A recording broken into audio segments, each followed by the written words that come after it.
మీ teacher దగ్గర అట్లా చెప్తాను. చేతులు కడుకో. Hold your hands. చెప్పు ఇప్పుడు. నేను సార్ని మరి. ఏబిసిడీలు చెప్పు. చెప్పు అంటే చెప్పు. చెప్పు సక్కని చెప్పు. నువ్వు చెప్పురా. నువ్వు చెప్పు.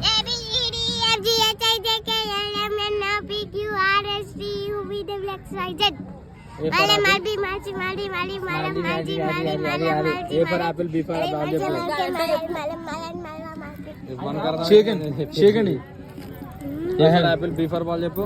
గుడ్. నువ్వు చెప్పురా. మనకి ఏం రావు. ఏబిసిడీలు చెప్తుండు. ఈ జేసీబీ ఎవరు ఇప్పించారు? ఇంకోటి ఇప్పియాలా జేసీబీ? ట్రక్ ఇప్పియాలా? ట్రక్ ఇప్పిస్తే అయిపోయి సారి జేసీబీ ట్రక్ ట్రక్ ఇప్పిస్తాడు. ఏబిసిడీలు చెప్తే ట్రక్ ఇప్పిస్తా. ఏంది ఎన్ని కాదు నాన్న కాడ ఇప్పిస్తాడు. చెప్పాలి.